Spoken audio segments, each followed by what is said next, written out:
ये क्या है कि थोड़ा धर्म को लेके भी हमारे को साथ में चलना पड़ता है। अगर हम स्कूल की ड्रेस पहनाएंगे तो वो अच्छा नहीं लगेगा, जो क्रिकेट खेलते हुए बनाएंगे तो वो अच्छा नहीं लगेगा। तो इस चक्कर में क्या है कि धर्म को लेते हुए हमारे को साथ में चलना पड़ता है। कोई मजाक नहीं उड़ाए, कोई हंसी नहीं उड़ाए। भगवान है, मूर्ति है, तो इस चक्कर में हम ऐसी मूर्तियों का उपयोग नहीं करते। मूर्ति ज़्यादातर हम धोती पीताम्बर, हमारा मूर्ति पे पगड़ी मुकुट सजावट और इस टाइप में ज़्यादा मूर्ति हम बनाते हैं। कोई भी ऐसी मूर्ति नहीं बनाते जिसका मजाक उड़े।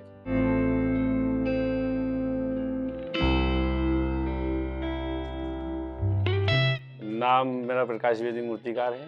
दादा वगैरह जो है मैनपुर इटावा के थे, और हम जो हैं पिताजी वगैरह सब ये हम यहाँ के रहने वाले हैं। ये मोहल्ला ही हमारा जन्म ही यहीं हुआ है, आरगस मोहल्ला गंसियो। चौथी पीढ़ी है जो हमारी, जो हम काम कर रहे हैं। 12 महीने मेरे यहाँ पे मूर्तियों का काम चलता है, जिसने हमने लड़के भी लगा रखे हैं और घर परिवार पूरा मिलके हम मूर्ति बनाते हैं। पिताजी के साथ में बैठता था मैं, पिताजी के साथ में, मेरे पिताजी नहीं है। पिताजी मेरे 14 साल की उम्र में शांत हो गए थे, तो वो मेरे को बिठाते थे पकड़ पकड़ के कि तुम्हारे को ऐसी मूर्ति बनाना है। अब मैं बेटा रहता था, कहीं जाने नहीं देते थे, देखो काम सीखो। तो फिर उस समय से उनने के ऐसा डिजाइन लगाते हैं मूर्ति के ऊपर, ऐसा हार बनाते हैं, ऐसे कुंदन लगाते हैं, ये करते हैं। तो उस समय से जब से वो संभाला है, जब से काम चला आ रहा है। अगली पीढ़ी से बच्चों को साथ में लेते हैं, पढ़ाई लिखाई भी करवा रहे हैं। 3 महीने की जो छुट्टी पड़ती है, 2 महीने की छुट्टी पड़ती है, जैसे छुट्टी पड़ती है उसमें अपना होमवर्क वगैरह सब कर लो। इसके बाद में जो समय निकालो, थोड़ा सा बच्चों को दिखाते हैं कि इसको ऐसा नहीं ऐसा करना है। और अब भी चौथी पीढ़ी चालू हो चुकी है। मैंने मूर्तियाँ बनाना, मूर्तियों पर कलर करना अपने पापा से सीखा है। जैसे ये पैंडी बनाना, धोती बनाना, गद्दी बनाना, दुपट्टे बनाना, सब अच्छा लगता है मुझे। बालक जो है वो छोटा है, तो पहले बच्ची जो मेरी है वो 14-15 साल की बच्ची है, तो पहले बच्ची ने काम चालू करा है मेरा, इसके बाद में बालक ने काम चालू करा। सांचे में ढल के बनती है, फिर इसको सूख जाती है तो फिर कलर होता है इस पे। इसमें मैंने धोती बनाई है, गद्दी बनाई है, इसकी चूहा बना है, ये नग लगाना रहता है, इस पे श्रृंगार करते हैं इसका। शादी के बाद। किसने सिखाया? हमारे पति ने। उन्होंने खुद सिखाया या फिर आपने बोला? नहीं, साथ में करवाते थे कि ऐसा करो ऐसा करो, हम देख देख के ऐसे कर लेते। फिनिशिंग वगैरह कर लेते हैं, कलर वगैरह गोल्डन और अस्तर वगैरह लगता है इसमें, वो कर लेते हैं। मूर्ति टूटी फूटी सुधार देती हैं। सीहोर के अंदर यहाँ से कम 10 एक मूर्तिकार होंगे। 10 से परिवार हमारा ही है पूरा। आपका परिवार? जी, पूरा परिवार के ही। काका बाबा ताऊ चाचा सब हमारे यहीं पे हैं या और कहीं? सब यही है। सीहोर में? हाँ।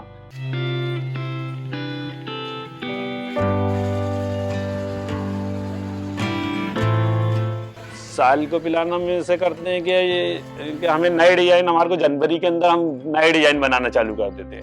नए डिजाइन बनाना चालू कर देते तो फिर हमने नए डिजाइन के सांचे वगैरह हम बनाना कंप्लीट कर देते। कंप्लीट करने के बाद में फिर निकाल के हम उनको ग्राहकों को बताते हैं कि भाई ये नया डिजाइन आया है, इससे अपने को आप ये मूर्ति कैसी लगेगी आपको।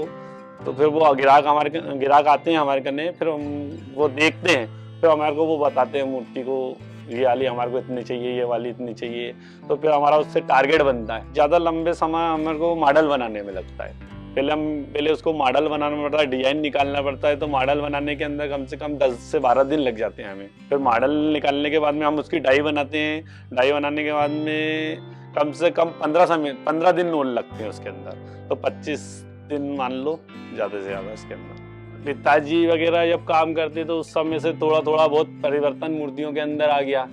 हाँ, आजकल के ज़माने के हिसाब से जो नई चीज़ें चल रही हैं वो अपने को देना पड़ती हैं। पहले वो बनाते थे तो मिट्टी अपने खेत में से लेके आए, उसको मसली गलाई और फिर मूर्तियों को कड़क करके फिर वो छोटे से सांचे के अंदर हम डालते थे। तो मिट्टी की पूरी मूर्ति गीली रहती थी और गीली ही मूर्ति बिकती थी। तो उस समय से परिवर्तन बहुत आ गया, क्योंकि अब वो गीली मूर्ति तो व्यक्ति लेता नहीं है। तो मूर्ति अगर गीली देंगे इतनी बड़ी 10-10, 5-5 फीट की मूर्ति तो वो टूट जाती है। तो अब क्या है कि 6 महीने 7 महीने पहले अपने को बनाना पड़ती है मूर्ति। तो उस हिसाब से पहले से तैयारी करना पड़ती है। 6 महीने 7 महीने पहले से हम तैयार करना चालू कर देते हैं, मूर्ति बनना चालू हो जाती है। और 2 महीने बाद हम उसको कलर पे लेके आते हैं।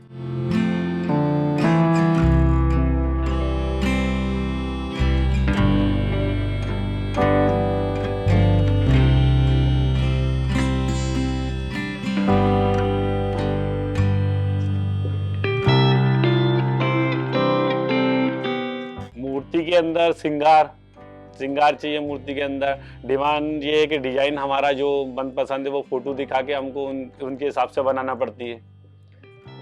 कोई कहता 5 फीट, कोई कहता 10 फीट, कोई कहता 8, ऐसे यानी कि अलग अलग डिजाइन में हम बनाते हैं मूर्तियों को। तो ये है कि अपन उस चीज़ को ध्यान में रखना पड़ता है कि ग्राहकों को पसंद आने चाहिए मूर्ति।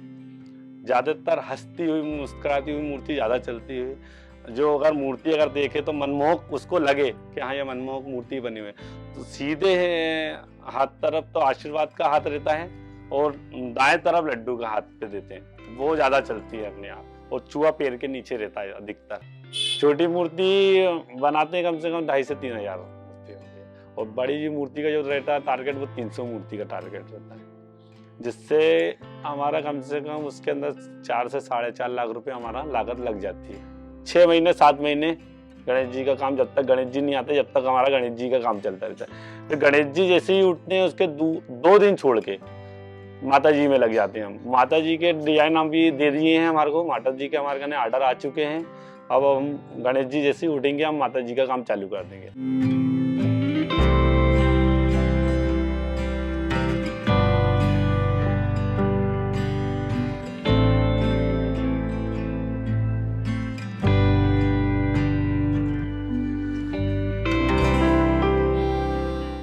बड़ी परेशानी आती है मूर्तियों का काम करने। 12 महीने पैसा, मूर्ति तो एक दिन बिकना है और पैसा जो है कि वो हमारे को साल भर लगाना पड़ता है। तो हमें पैसे की इतनी परेशानी आती है, पूरा हमें को अरेंज करना पड़ता है पूरा पैसा। और फिर क्या है कि सबके खर्चे भी निकालना पड़ते हैं घर के अंदर। शादी ब्याह हैं, घर में कुछ कार्यक्रम है, बच्चों की पढ़ाई लिखाई है, तो उससे हमने कुछ लोन ले रखे हैं जो हमें साल भर उनकी किस्तें देना पड़ती है। पर्याप्त आमदनी तो ये रहता है कि बस ये है कि हमारा साल भर का जो घर का जो चलाने का काम रहता है वो हम घर को अच्छी तरह से चला लेते हैं। बच्चों की पढ़ाई लिखाई भी हो जाती है उसके अंदर और हमारा घर परिवार चल जाता है। और जो दूसरे लड़के हमारे यहाँ पे काम कर रहे हैं उनका भी गुजारा हो जाता है उसके अंदर। जब बारिश परेशान कर रही है, मूर्ति ठंडी हो गई है हमारी, तो ग्राहक उसको नहीं ले जाएगा, टूट गई है ज़्यादा, तो वो रखी हुई हैं तो वो उसके लिए नुकसान हो जाएगा, तो वो हम उठा के रख देते हैं। हाँ, जो कुछ ज़्यादा डैमेज हो जाती हैं तो उनको विसर्जित कर देते हैं। कोई उपाय नहीं है उसके अलावा कोई उपाय नहीं है, क्योंकि मेहनत से बनाई हुई मूर्ति रहती है तो उसको गलाने में हमारे को खुद को लगता है कि यार इसको गलाएं क्यों।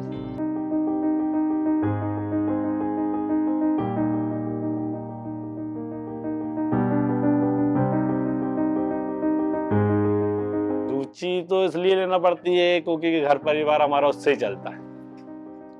भाई पढ़ाई लिखाई हम करवा देंगे, पढ़ाई लिखाई हमने करवा दी, डिग्री दिलवा दी, मान लो अगर हमें कोई नौकरी चाकरी नहीं मिली तो कम से कम हमारा धंधा तो रहेगा, बालक हमारा काम तो संभाल लेगा, किसी के आगे हाथ फैलाने की जरूरत नहीं पड़ेगी, अपना काम करता रहेगा। अगर पढ़ेगा लिखेगा और अच्छी अगर डिग्री मिल जाती है और नौकरी अगर मिलती है तो हम नौकरी करवाने के तो बिल्कुल फुल मूड में रहते हैं, पर आजकल नौकरी तो मिलना मुश्किल है। तो इससे अच्छा जो अपना बिजनेस है उसको आगे बढ़ाने की अपन कोशिश करेंगे।